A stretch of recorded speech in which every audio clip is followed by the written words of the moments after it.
अभी तक हमने देखा कि कैसे आरव के दादा दादी उसे शादी के लिए प्रेशराइज़ कर रहे हैं और जानवी की अपनी ज़िंदगी में कुछ अलग ही प्रॉब्लम्स चल रही हैं। अगले दिन जानवी जानती थी कि वो वापस उनसे ज़रूर मिलेगी, लेकिन इतनी जल्दी मिलेगी इसकी उम्मीद उसने नहीं की थी। दिल्ली के सेलेक्ट सिटी मॉल के आसपास बहुत भीड़ थी। सब अपने अपने काम के लिए जल्दी जल्दी जा रहे थे। कोई इधर बिज़ी था, कोई उधर। वहीं उसी भीड़ में कबीर एकदम सीधा खड़ा था। उसका एक्सप्रेशनलेस चेहरा अभी भी उतना ही खूबसूरत था। उसके अभी के चेहरे और 3 साल पहले के चेहरे में बस इतना ही फ़र्क था कि अब उसके चेहरे पर थोड़ी सी मैच्योरिटी और आ गई थी। जानवी ने मन में सोचा, एक काम करती हूँ, इसको ना पहचानने का नाटक करती हूँ। उसने अपनी आंखें वहाँ से हटाई और अपना काम करने लगी। वो वहाँ से मुड़ के ऐसे दिखाने लगी कि उसने किसी को देखा ही नहीं और किसी ने भी उसको बुलाया नहीं। लेकिन फिर दोबारा उसको आवाज़ आती है, जानवी, जानवी रुको। और ये सुन के उसने अपने हाथ में पकड़े हुए डॉक्यूमेंट्स को और कस लिया। इसकी वजह से उसकी उंगलियां थोड़ी सी पीली हो गई थी। वो अपने चेहरे पर एक कड़वी मुस्कुराहट लेकर आई और फिर आगे चलने लगी। उसकी असिस्टेंट ने देख लिया था कि क्या हुआ है, लेकिन उसने कुछ नहीं कहा और चुपचाप उसके पीछे चलने लगी। जानवी के इग्नोरेंस देखकर कबीर के हाव भाव फिर से बिगड़ गए। वो जल्दी से गया और जानवी के कंधों को अपने हाथों में थामते हुए कहा, जानवी रुको, हमें कुछ बात करनी है।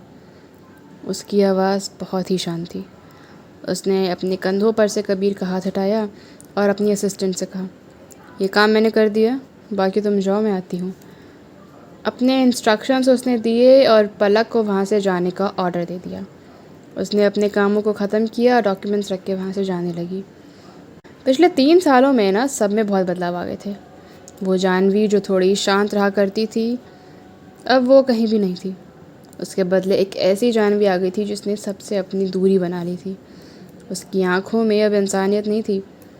कामयाबी की ऊंचाई को छूते जानवी अब सबसे दूर हो गई थी। कबीर ने रोड पर जल रही स्ट्रीट लाइट को देखा और अपने सामने खड़ी उस लड़की को। थोड़ा सोच विचार के बाद वो उसके पास गया। जानवी, मैं जानता हूँ मैंने तुम्हें पहले धोखा दिया है। इतना बोलते ही वो उसके पीछे आके रुक गया और उसी डायरेक्शन में देखने लगा जिधर वो देख रही थी। आसमान काला हो चुका था और बादलों से ढका हुआ था। उसने अपनी आंखें चमकाई और फिर से बोला, मुझे माफ़ कर देना जानवी। अगर तुम्हें लगता है कि ये सब करके तुम्हें अच्छा फील होगा तो कोई बात नहीं। आई जस्ट होप कि तुम किसी और को इसमें ब्लेम नहीं करोगी। तुम्हें जो बोलना है सिर्फ मुझे बोलो। ये सब बातें जानवी के लिए बहुत प्रेशराइजिंग थी। उसको ऐसा लग रहा था जैसे बहुत सफोकेशन हो रही है और सफोकेशन की वजह से वो अभी बेहोश हो जाएगी। लेकिन उसका प्राउड फेस, जिस पर उसने कभी भी किसी को ये नहीं देखने दिया कि कमज़ोरियाँ क्या है और खामियाँ क्या, वो अभी भी वैसा का वैसा था। वो हंसी और बिना उसकी तरफ देखे आसमान को देखती रही।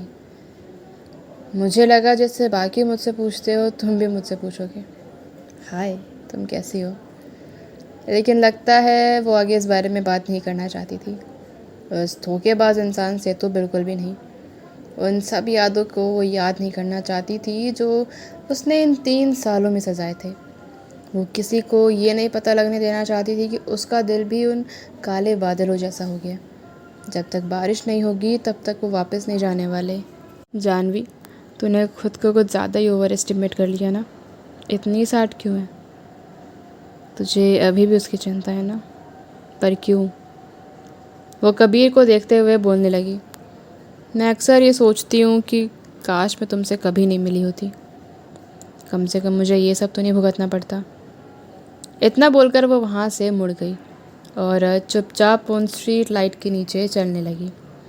उसने उसकी तरफ देखा नहीं। मैं सब कुछ बहुत पीछे छोड़ आई हूँ। आज के बाद हम अजनबी हैं, तो प्लीज़ मुझे परेशान मत करना और मैं भी तुम्हारे पास कभी नहीं आऊँगी। इतना बोलकर वो वहाँ से चली गई और उसका ये अकेला सा शरीर उस भीड़ में कहीं खो गया। कबीर उसको भीड़ में जाता हुआ देख रहा था और जैसे जैसे वो जा रही थी उसे लग रहा था उसका कुछ कीमती उससे छिना जा रहा है। उसने अपनी मुट्ठी बनाई जैसे वो कुछ पकड़ना चाहता हो, लेकिन उन हाथों में कुछ आया ही नहीं। उसने उन स्ट्रीट लाइट की तरफ देखा और उसे बहुत साल पहले हुई एक चीज़ याद आई। बहुत साल पहले एक लड़की अपने हाथ में 2 मूवी की टिकट लेकर पूरी रात उस स्ट्रीट लाइट के नीचे खड़ी थी ताकि वो दोनों साथ मूवी देखने जा सके। बहुत टाइम पहले एक लड़की दूसरे शहर जाकर उसके लिए फेवरेट एक्टर का ऑटोग्राफ लेकर आई थी।